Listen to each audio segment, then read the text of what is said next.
7 horas 42 minutos, 7 horas... 42, Barão? Por que 42? Não, sei lá, talvez um número que esteja sonhando. 7 horas 32 minutos, 7 horas 32 minutos. Bom dia, eu sou o Ricardo Boechat, esta é a Band News FM. Nós vamos ficar juntos até às 9 horas da manhã com as principais notícias. Tá vendo como é que eles tratam os idosos? Jornal da Tosse. Rádio Band News FM, uma rádio onde os humanos trabalham. Bom dia, Luiz Megali. Bom dia a toda a equipe do Café com Jornal, agora sintonizados aqui nos estúdios da Band News FM. Um abraço para você, Megali. Um abraço também para o nosso Rafael Colombo e para toda a equipe do Band News TV. Sintonize agora a TV Bandeirantes, o Band News TV, e você terá imagens ao vivo aqui nos estúdios da Band News FM em São Paulo. Deixa eu acelerar aqui, mandar meu bom dia para as praças que compõem a rede Band News FM de notícias em todo o país. Bom dia, Porto Alegre, Curitiba, São Paulo, Rio de Janeiro, Vitória, Belo Horizonte, Brasília, Salvador, Fortaleza, João Pessoa, Manaus, Orlando, Tampa, Miami. Matei, hein? Matei. Olha aqui para todos também que nos escutam de outras regiões, de outros países, de outros estados, de outros continentes. Tem um negócio aqui na minha cara. Tirou aí? Tirou. Muito bem. Vamos nessa. Olha aqui, rapidamente. Eu queria comentar com vocês o seguinte. Na minha coluna da Isto É, eu estou publicando nesta semana algumas notas em sequência e que foram apuradas aqui pelo meu companheiro, o Pablo Fernandes, e que eu queria contextualizar com vocês. A primeira delas é a seguinte: presenteado com uma tornozeleira eletrônica e em prisão domiciliar há 9 meses, o ex-diretor da área internacional da Petrobras, Nestor Cerveró, lembra do Cerveró? Bom, vai faturar um agrado de Natal. A partir de 24 de dezembro, há tempo de comer aquele peru maravilhoso em casa, cheio de farofa e passas, ele poderá sair de casa nos dias úteis, entre 10 da manhã e 8 da noite, e zanzar livremente por aí como qualquer um de nós, tá? Então ele vai sair, acho que... Ele fica com tornozeleira, Pablo Cerveró? Sim, com tornozeleira, mas dá para ir circular, restaurante, cineminha, visitar a sogra, etc e tal. O Pedro Barusco, outro ladravaz da Petrobras, no ano novo vai ganhar o seguinte benefício. Ele foi gerente da Petrobras, roubou tanto dinheiro, que devolveu 200 milhões de reais à estatal e continua rico. Ele vai se livrar da tornozeleira eletrônica, já não terá mais sequer tornozeleira eletrônica e será liberado para viajar, inclusive ao exterior, a partir de março. O Fernando Baiano, que é aquele operador do PMDB, lembra o doleiro, o lobista do PMDB, o tal de Fernando Soares, conhecido como Fernando Baiano, também deixará de ser monitorado pela algeminha dele, na canela eletrônica, já a partir do dia... O Fernando Baiano a partir do dia... Esta semana, né? Esta semana. Então, vejam, o Fernando Baiano esta semana passa a não ter sequer tornozeleira eletrônica, está livre. Ele vai ter que apenas dormir em casa e prestar 6 meses de serviço comunitário. Depois disso, fica livre como qualquer cidadão que jamais pecou. Então dei aqui, Pedro Barusco, ladravaz da Petrobras, fica livre, leve e solto a partir de março, já agora no Réveillon fica sem tornozeleira eletrônica. E a partir de março consegue liberdade para viajar no mundo inteiro, como qualquer um de nós. O Cerveró, o Nosferato lá, também a partir de 24 de dezembro, véspera de Natal, se livra da restrição de sair de casa e pode circular livremente nos dias úteis de 10 da manhã às 8 da noite. O Fernando Baiano, março, já falei, o Pedro Barusco também, o Fernando Baiano já a partir desta semana e o Pedro Barusco a partir de março. E o Odebrecht, lembram do Marcelo Odebrecht? Pois bem, o herdeiro da construtora Odebrecht, que foi o o autor, lembra do pai, a delação pai de todas as delações e tal, mãe de todas as delações? Pois bem, o Marcelo Odebrecht, que está preso desde junho de 2015, deixa a cadeia agora, no dia 19 de dezembro, também fica liberado, passando a cumprir pena em casa, naquele esquema de tornozeleira eletrônica que vocês conhecem. São 4 personagens dos vários centrais dos escândalos levantados pela Lava Jato, mormente no âmbito da Petrobras. Então vejam, o que o país está vivendo de escândalos de corrupção, dentro do simbolismo dessa área e desses escândalos, a Petrobras é a joia da coroa, porque foi ela que deu origem, ou a roubalheira dentro dela, que deu origem à Operação Lava Jato, que está concluindo aí seu 4º aniversário.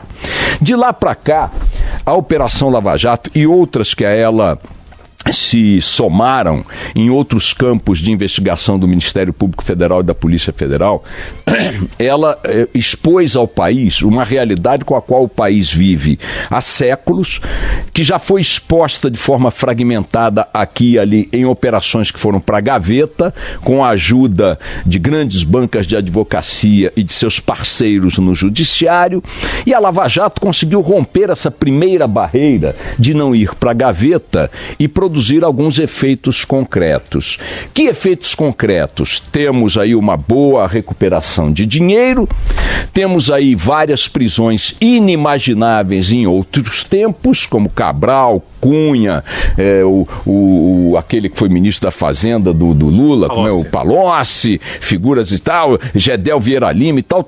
Então, sem dúvida, avançamos muito, e também temos a prisão de grandes executivos de estatais, da eletronuclear, da Petrobras e tal, e de agentes operadores do tráfico de dinheiro, tipo Fernando Baiano, esse outro que era o doleiro lá, esse doleiro vagabundo que ameaça todo mundo, esse que ameaça todo mundo, Lúcio Funaro, etc. Então, avançou.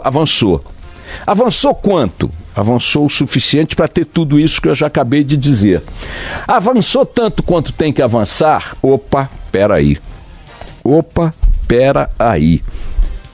Aqueles que foram em cana e que fizeram acordos de delação premiada estão já, a partir deste Natal, 4 deles, aqui eu acabei de citar, voltando a viver entre nós como se iguais a nós fossem. 4 anos depois, na verdade, nem 4 anos cumpriram de cadeia, porque 4 anos foi o tempo que começou a operação. As cadeias começaram muito depois, as condenações começaram muito depois. Então, esta gente que roubou bilhões, que pilhou o Brasil em bilhões, já está saindo pela porta da frente do processo penal, igualando-se a qualquer um de nós, para tocar a vida, muitos deles preservando patrimônios maravilhosos, obtidos em boa parte com a roubalheira. Aí você diria, bom, então a operação não deu em nada, é o fracasso da Lava Jato. Não, a Lava Jato cumpriu o trabalho que ela tinha que cumprir. Investigou, denunciou, e a justiça, graças ao que ela fez, condenou, nesses padrões que vocês estão vendo aí. E os acordos de delação premiada mitigaram as condenações, aliviaram as condenações em troca de alguma coisa, uma coisa maior. Então os delatores, que são todos esses aqui, foram lá e disseram, olha, eu cometi esse crime, mas comigo estava o Papa. Bom, é mais importante pegar um Papa corrupto, ou um presidente da República corrupto, ou um ministro corrupto, né? Um senador corrupto, um agente público de alto nível corrupto, do que ficar num escalão inferior da escala da corrupção. Então dá um cacete firme nesse escalão inferior aqui, toma uma grana dele, bota ele em cana, mas dá uma aliviada nisso aí, porque ele me entregou denúncias e evidências que levam a um escalão acima, mais grave para o país, dado o poder concentrado nas mãos desse escalão que também participou desse crime. Aí você diria, então, aliviei o lado do delator corrupto, botando ele 3 anos, 2 anos, 1 ano e meio na cadeia, mas eu só dei uma pena desta forma aí moderada porque ele me entregou o chefão da quadrilha. E aí eu começo a perguntar, cadê o chefão da quadrilha preso? E aí os holofotes se voltam para a segunda etapa da coisa, que são as condenações de quem tem foro privilegiado. de quem está na mão do Supremo, de quem está na mão da Justiça Superior em Brasília. E aí, a pergunta que a gente tem que fazer às suas excelências é o seguinte, queridos, se a parte de baixo da corrupção, ou intermediária da corrupção, já está indo para a rua, e, portanto, zerou o taxímetro dessa gente, e só está zerando agora porque eles fizeram acordo de delação premiada, cadê o resultado da delação premiada do ponto de vista de condenações, prisões e tudo mais? Tem nada. Não tem absolutamente nada. O cara, para ir em cana no Brasil, ele tem que ter pelo menos 51 milhões de reais guardados em casa em dinheiro vivo. E mesmo assim ainda não está condenado, Gedel Vieira Lima. O cara, para ir em cana no Brasil, ele não adianta carregar uma mala de 500 mil reais nas costas, recebida de um dos delatores, porque isso não configura prova, segundo o chefe da Polícia Federal. Ele não pode ir em cana porque caiu numa trama armada pelo delator, como Aécio Neves e seus asseclas, porque o ministro do Supremo, Gilmar Mendes, acha que não tem que ir em cana. E a vida segue como se tudo bem, está ótimo, maravilhoso. Então é o seguinte, esse conjunto de liberdades com a qual conviveremos a partir do peru do Natal, portanto daqui a pouco, é um conjunto que representa uma cusparada na cara da sociedade, porque esta liberdade negociada de forma generosa pela delação premiada só faz sentido se produzir os efeitos que a delação premiada determina, quais sejam aqueles que levam à prisão de gente mais graúda ainda. E essa gente mais graúda ainda não é que está solta só, não. Está solta exercendo o poder, assinando decretos, votando leis, determinando para onde a polícia militar tem que ir ou não ir, dando ordens no Estado, dando ordens nas câmaras, na Câmara Federal, no Senado Federal, na esplanada dos ministérios e no Palácio do Planalto. É um fenômeno. A Lava Jato está sendo colocada em xeque não porque não fez o que tinha que fazer, não porque não se empenhou, não porque não trouxe os escândalos à tona, ao sol.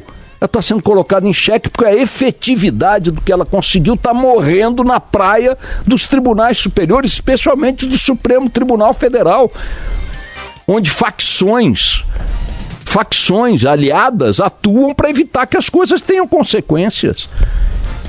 E é uma brincadeira que isso esteja dessa maneira acontecendo, é uma brincadeira. Fica aí o registro. Outra coisa que eu queria dividir rapidamente com você está nessa sonora aqui do ministro Moreira Franco sobre as negociações para votação da reforma da Previdência. Solta o som aí. A política é diálogo. A pressão, concessão são coisas atitudes que fazem parte do relacionamento humano. As pessoas vivem assim, ouvindo, fazendo concessões, avançando, melhorando. O Moreira Franco é talvez o quadro intelectualmente tal mais qualificado dali da esplanada dos ministérios. Conheço há muitos anos, há muitas décadas, fui assessor de imprensa dele nos anos 70, na prefeitura de Niterói, alianças políticas lá do Partidão com ele. Depois fui secretário de Estado dele por 6 meses, no início do governo dele, em 1987, né? Fiquei 6 meses lá até cair na real e me mandar pela porta lateral. E na condição de um quadro intelectualmente qualificado, o Moreira tem elaborações, né, discursos, que você sentado na plateia tende a entubar como se fosse assim a expressão da mais pura inteligência aplicada à verdade, ou da mais pura verdade aplicada à inteligência. Então, diante da escandalosa negociação que se faz em torno do projeto da reforma da Previdência hoje no Congresso Nacional, o Moreira joga para a população a ideia de que isso é algo que nós praticamos no nosso dia a dia. Ô Moreira, tu é inteligente, é preparado, mas não é 10, né? Tem malandragem, claro que tem malandragem, Moreira. Só quem não te conhece te compra como você quer se apresentar e se vender. Isso aí é um discurso baseado em várias leituras, bibliotecas, autores e tal, para empulhar a população com a ideia de que o que vocês estão fazendo aí é o que o cidadão faz na sua vida, a vida das pessoas. As pessoas vivem assim. Você acha mesmo, Moreira, que as pessoas vivem assim? Ou bem a reforma da Previdência é uma coisa necessária, não vou nem entrar no mérito, ou ela é necessária e ela tem que ser aprovada porque ela é necessária. Ou ela é desnecessária e ela tem que ser arquivada porque ela é desnecessária.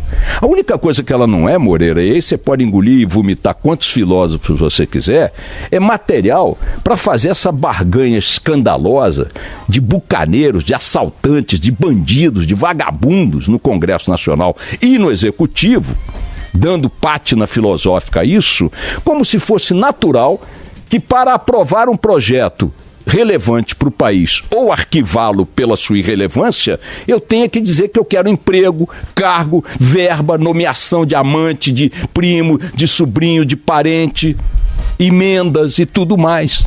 Isso é um escândalo, Moreira. As pessoas não são assim, Moreira. Não são.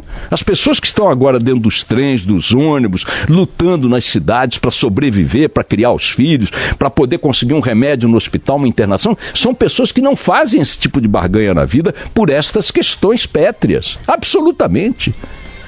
Você tem um problema na sua comunidade, se alguém ficar usando a solução desse problema para chantagear a comunidade, esse alguém é expelido da comunidade. Esse alguém é banido do meio social em que vive. Só nesse meio nojento, asqueroso, imoral e amoral em que você está inserido, Moreira, é que as coisas são assim. Não tenta vender isso aí como sendo um valor geral dos pais de família, das pessoas, Moreira. Lê muito para dar cor de valor de diamante ao que apenas é vidro, não vale, Moreira. Isso aí é manipulação intelectual, coisa feia para um cara com teu currículo, viu? Vamos nessa.